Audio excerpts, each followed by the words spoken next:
You're listening to the BBQ Nerds Podcast, where smoke meets science and flavor is our favorite experiment.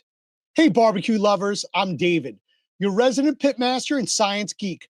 Along with my co-host, Frank, we're diving deep into the world of barbecue, where tradition meets innovation. Now, let's get to today's episode. Somebody had just texted me because we were talking about creosote and chimneys. In fact, even Carlton here in our chat had just thrown the word creosote. So someone just texted me here and was asking the question, can you use one of those cleaning logs for creosote that you find at your big box stores inside the firebox of your offset in order to eliminate the creosote that would build up inside your cook chamber and inside your chimney? And you know what? That even touches upon the point here where Hojo Barbecue is asking the same question. What's the best way to clean the inside of the smokestack? So have you ever seen these logs that go into your fireplace in your home to be able to clean out? Yeah. So they use kerosene and newspapers here where That's use kerosene and newspapers? My grandpa always did. Scared me to death.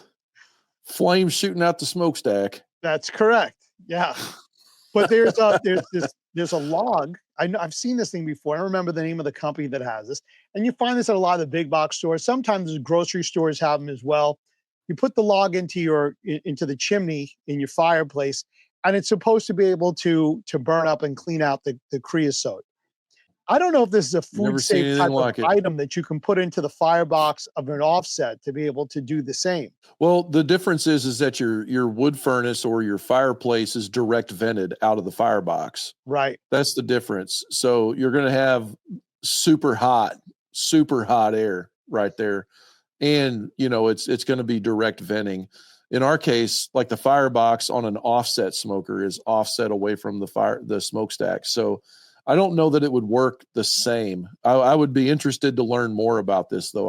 I've never seen that. Of course, I don't burn wood for heat, so that's probably why. But as far as that goes, the best way to clean your stack is just to clean it frequently and use some kind of a brush if you can. I know that a lot of these barbecue restaurants these days, they don't want the folding stack so that they can move their pit around and stuff. They want the folding stack so they can fold it down. They can clean it easy with the big brush. That makes sense. Like a chimney sweep brush. That's what I'm starting to hear. But the chimney sweep brush has usually got like some kind of resin beads on the outside of the bristles. Right. If you get a really good one. And it'll actually like hone and clean a little bit. Oh, here, 106 Roadie said Duralog must be what it is, the product. And another name is the CSL, the creosote sweeping log. Just pulled it up here because I was kind of curious about it. Yeah. I'd be interested to learn more about it. I've never heard of it before. That's kind of a cool idea. But as far as the way that I clean stacks is I usually use just one of those brushes or something like that, or I'll scrape it with like a piece of strap, like steel strap or something, because I got that laying around. I got it out on the steel rack. I'll just take it and just take a piece and jab down in there. But I do it frequently enough with the power washer that I really don't have to deal with that much, especially if you make sure your wood's dry when you put it on the pit and clean your pit frequently. Right. So that's the catch. Is like we get done cooking, we just worked our butt off and we're tired. Like I cooked 14 hours yesterday on that video and I didn't even care that the stuff was not rendered all the way. I was done. I want to go to bed, No, I'm just kidding. But you know what I mean? We just don't want to go out there and clean the pit. So we're going to have to do it another day. We're going to have to wait till it's warm again or fire the pit up. There's all that going on. I like it here. Bob McKinley said, as bad as it sounds, will it brush work? Absolutely. Yep. It would work fine. You just got to have a long enough pole to stick it down in there. You could stick it inside a piece of PVC pipe and duct tape it. That's what Red Green would do. You know what Red Green Show is? I don't know the Red Green Show. What? No. Dude. What is the Red Green Show? It sounds like it's it's like the red light, green light type of thing. Keep your stick on the ice. Where's it from? Dude, I'm not even going to tell you. That's your assignment for tonight. Red Green You got to Show. learn about the Red Green Show. You'll wreck the rest of your life, man. The BBQ is one of my favorite episodes. The bath BBQ. What about, Okay. you The mentioned car that using drives itself is a great one too. Go ahead. you mentioned using a long pole or something to be able to clean out the chimney.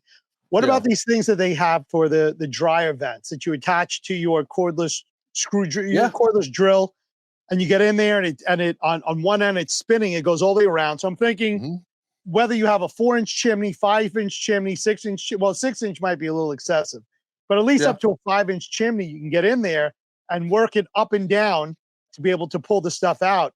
And obviously, whatever falls down into the smoke collector area, you're able to open up your pit, pull back your grates, and be able to scoop out of there. Again, back to the shop vac, suck it all out of there.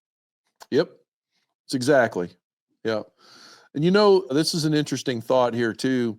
When with these new offset designs that we do, you're cooking with your damper closed halfway at least most of the time on these offsets to give it that restriction at the exit of the stack, so you get the velocity for your draw, but you don't lose all the volume in your chamber. If you learn more about all that, there's a whole engineering course on Smoker Builder U about pit engineering.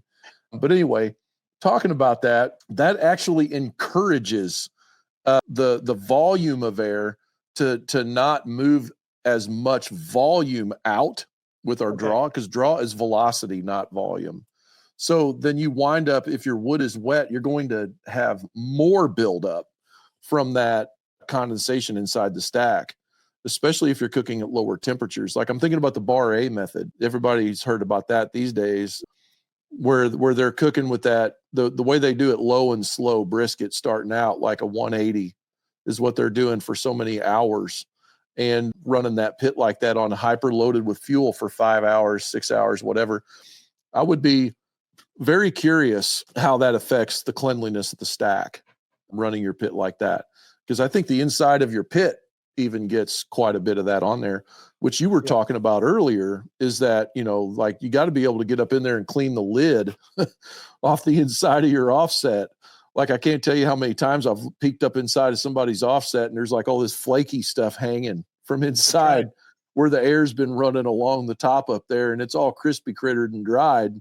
And it's just like, whatever was in the airstream, flaky up there. It's not oily like airborne grease that's floating around in there.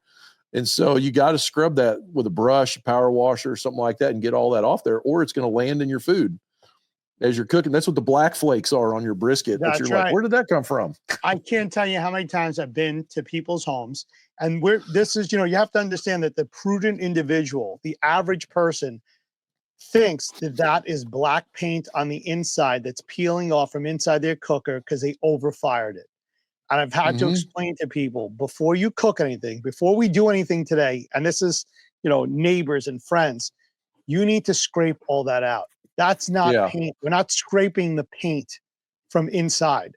That's all built up, like you used the word earlier, particulates. All of that is going to end up in your food. That's left over from previous cooks that just built up and built up and built up. We've got to get all that scaling off before you do anything else today. Let's just spend a half hour, scrape it down, wipe it down, and then we can start fresh. And so here's the catch. This is the clinker. The cleaner your pit is, the better your barbecue will be every time. Consistency is the key. So like in competition barbecue, that's why you see these guys taking their drums apart in their driveways, heavy oven degreaser on everything, oven cleaner, power washing it down, getting it all clean, because at that point, now they're not depending on the last cook to flavor the new cook. I laugh about that, but it's just, to me, it's just like, ding. Okay. Well, I'm trying so hard to make my best barbecue. I should start with a level playing field and like have the same shot every time for myself. So that's another reason to clean your pit. Something else though that Eric asked earlier in the conversation, Canned Meats Barbecue team, he was asking about how to get rid of the rust that's on the expanded metal. So part of this cleaning process is the rust. And first of all, let's discuss like, what rust should I be worried about? Is all rust bad? Right? So in my opinion, surface rust is not a problem. Like if you watch the video that I published last week on the Smoke Slinger YouTube channel with an all new Liberty 94, I'm so proud of that pit. Aren't you proud of that pit? I certainly am. I love that pit. I got one. You got one too, right? I have one. So true story. We cooked on one of the pre-production models in Miami, and Dustin sent an extra set of grates because he wasn't sure that the round bar cooking grates were going to be, air quotes, kosher or not. Mm-hmm. And so he sent an extra set of grates. We wound up being able to use the round bar cooking grates. I threw the other ones in the bed of my truck, hauled them all the way home from Florida in the pouring down rain. Then they got snowed on and iced on and everything else in the bed of my truck. Then I drove down to Texas, worked with Dustin, and wound up picking up that pit. And I was like, oh, dude, I already got some cooking grates. So they were all surface rusty. My grates were. I didn't even realize it until I was doing the video. And then I looked inside. Also, it rained all the way home. So that pit was a rust ball when I got home, right? Oh, so I had to clean that rust off, the surface rust off. That's why it was so beautiful. That black, that satin black finish on that mill scale was because I cleaned it with a nylon brush.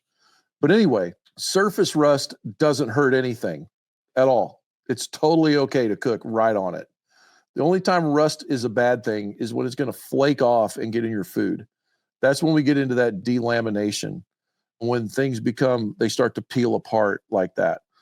Anyway, so whenever you see that, if you really want it to be cleaned off, it's totally okay to clean it off. It's a pain in the rear. I don't think it's worth all the effort. If you notice in the video, I just sprayed Pam on it and it was gone. Instantly disappeared. Right. So it's totally okay. Don't freak out about surface rust. So when you're cleaning your cooking grates, you power wash everything. It's going to flash rust when the water dries out. It's nature. That's what's going to happen. Don't worry about it. Just like oil it. You're good to go. It's an indicator that it's clean if it does that. And there's no oil buildup on it from the last nasty cook you did. I tell people all the time, do not take sandpaper and think you're going to sand that off. That's not ferrous oxide where you're getting that orange rust on your food or on your hands. It's just surface rust. Once you hit it with a little bit of oil, the same way that you would with a cast iron pan, it all goes away. Yeah. And if you feel like you need to get that little bit of oranging off, take a paper towel, rub it down, then put some oil onto a fresh piece of paper towel and put that on, and you'll see you'll clean it right up. And you'll get that nice luster, that nice sheen back on, especially when you heat it up. That's a wrap for today's episode of the BBQ Nerds Podcast, where smoke meets science and flavor always comes first. This episode is brought to you by Smoke Slinger, the craftsman behind some of the best barbecue pits and offset smokers in the game. Whether you're a backyard warrior or a pro pit master, Smoke Slinger builds custom pits designed to help you cook your best barbecue ever. Visit smokeslinger.com to see their lineup and bring competition quality smoke to your own backyard. A big shout out to Smoke Slinger for fueling our passion and keeping the smoke rolling strong. And as always, keep those pits hot, the smoke rolling, and stay nerdy about barbecue.